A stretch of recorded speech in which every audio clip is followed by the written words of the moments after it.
First of all, on behalf of the Chechen nation and on behalf of the Chechen Democratic Party, we thank the author of this article for the tremendous work done and thank all those who help in promoting the issue of restoration and recognition of the statehood of the Chechen Republic of Ichkeria and its original democratic and secular constitution of 1992.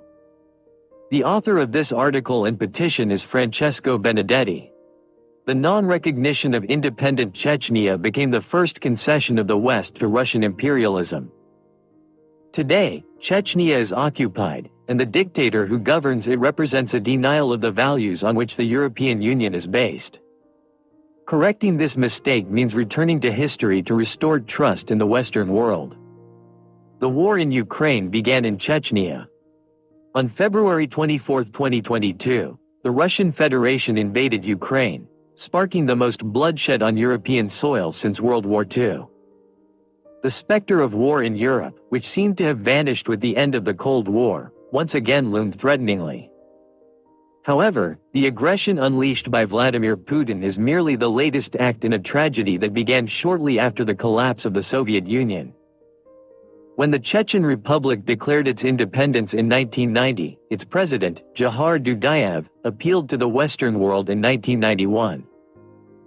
At that time, European countries preferred to ignore the Chechens' demands, fearing that intervention in what was considered an internal Russian problem would disrupt the process of democratization and liberalization promised to them by President Yeltsin.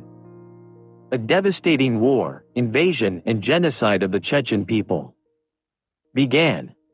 Faced with the tragedy of mass killings, bombings, and the displacement of hundreds of thousands of people, Europe gasped but continued to hope that the Chechen issue was merely a hindrance on the path to the modernization of the Russian state.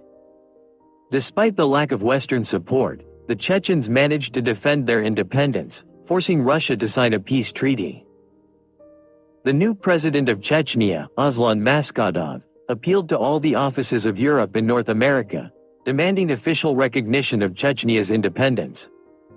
Yet again, Western governments continued to view this issue as an internal Russian problem. Shortly thereafter, the Russian Federation attacked Chechnya once more. This second invasion marked the rise of Vladimir Putin, who was rewarded by government apparatchiks and the ruling oligarchy in Moscow with election to the presidency of the Russian Federation. The failure of appeasement.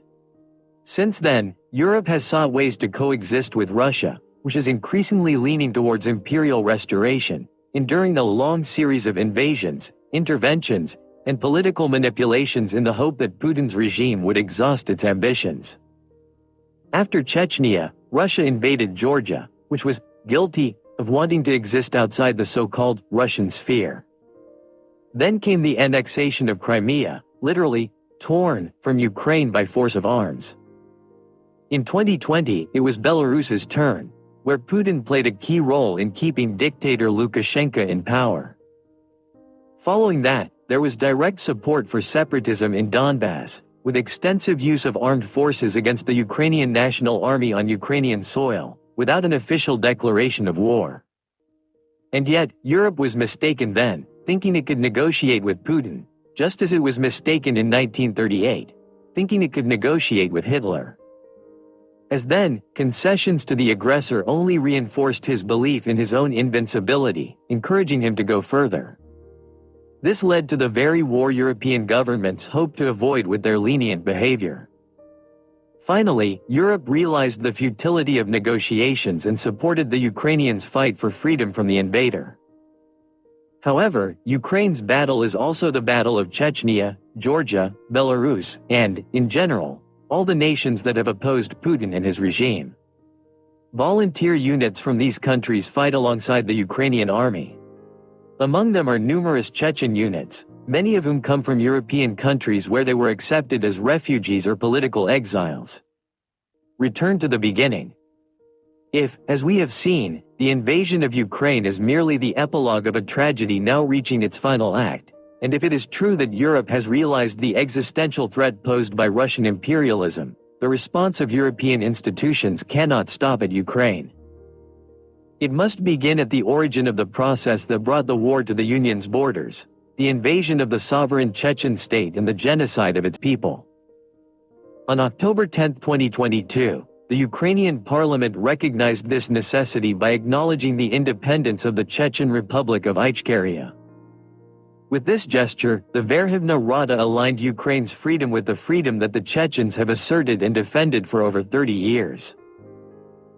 Today, the European Union Parliament has a historic opportunity to correct this original sin, this fundamental error in judgment that represented a green light for Russian revanchists towards imperial restoration, which Putin is pursuing with cynicism and brutality. In Chechnya itself, a figure is now in power who embodies the negation of all the values upon which our civilization and our institutions are founded. The non-recognition of Ramzan Kadyrov's government, responsible for the worst crimes against the population, is the least that the European Union, founded on the rule of law, democracy, and the protection of individual freedom, can do. Moreover, such an act will also bring practical and immediate benefits. It is important to remember that Putin's invading army is primarily recruited from minorities oppressed by the central government and from the most marginalized segments of Russian society, and that people like Kadyrov are necessary for the regime to supply its armies with expendable soldiers. Recognizing the independence of the Chechen Republic of Ichkeria will allow us to rewind the tape that started in 1994 and has unfolded into the war of aggression against Ukraine. It will also send a strong signal to all nations oppressed by Russian imperialism, encouraging them to break free from this yoke. Most notably Georgia, which already buckled under a military invasion in 2008, and is currently engulfed in a wave of protests that risk being suppressed if no encouraging signal comes from Europe. The reason for Europe's existence.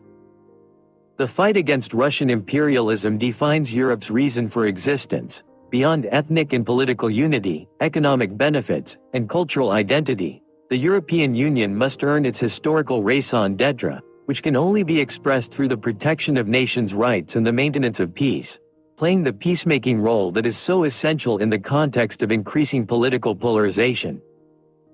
This is not an unrealistic or paternalistic position. It is a characteristic that the European Union must develop as soon as possible, as a political backdrop, primarily in its own interests. In recent years, the entire land border around our continent has plunged into chaos. There is not a single country around Europe that is not in a state of war.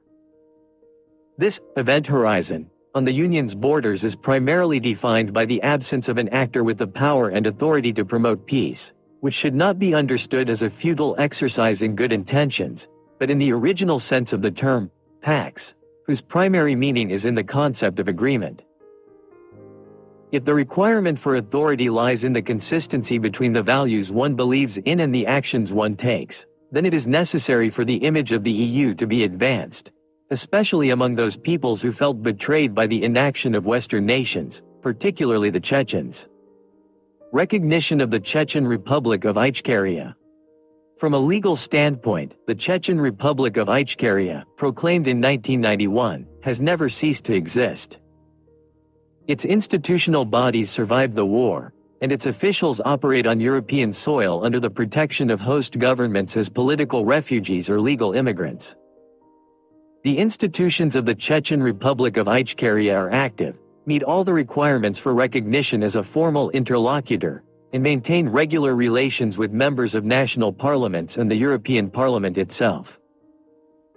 The official recognition of the sole Chechen state, formed by the will of the people in 1991, confirmed by free elections in 1997, and legitimized by the only constitution freely adopted by the Chechen parliament in 1992, would not only be a rightful gesture of solidarity with the people who were the first victims of Russian imperialism, but also a way to underscore a significant rupture with the current pro-Russian government ruling in occupied Chechnya.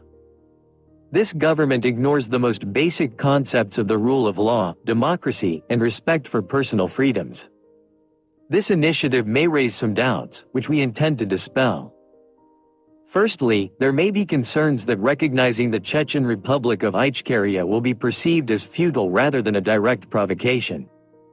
Secondly, there may be concerns that it could set a precedent for new demands and violence. Regarding this, it is important to note that this would not be an unprecedented act. As mentioned earlier, the Ukrainian parliament adopted a resolution to this effect back in 2022. The European Parliament should simply implement it by granting the representation of the Chechen Republic of Ichkeria the right to open an office in the European External Action Service, EEAS. This would not be a provocation. Leading members of the pro-Russian government currently ruling in Chechnya are already subject to political, economic, and criminal sanctions on European soil for numerous appalling actions, such as the murder of political opponents and the persecution of minorities, whose cruelty has shocked Western public opinion and led to grassroots initiatives involving hundreds of thousands of people calling for institutional intervention to stop arrests and torture in Chechnya. Recognizing different representations of Chechen interests in Europe would bring benefits to the public image of the European Union as well as greater protection for the Chechen community in Europe, which numbers hundreds of thousands of people, mostly young and active in both labor and social spheres. Having a representative in European institutions would ensure the protection of these communities' interests, strengthen their connection with union structures, and improve the perception of these communities in host societies, enhancing their integration. Finally, this would not be purely a symbolic gesture. If this gesture had been made in 1994, it would have almost certainly prevented the destruction of a third of the Chechen nation. If it had been made in 1999, it likely would have prevented Vladimir Putin from coming to power. If this gesture were made today, it would encourage Chechen civil society to distance itself from the dictatorial government in power and instill a new generation with confidence in European institutions, paving the way for a day, hopefully not so distant, when Eastern European nations still under Russian control could develop as independent and democratic political entities.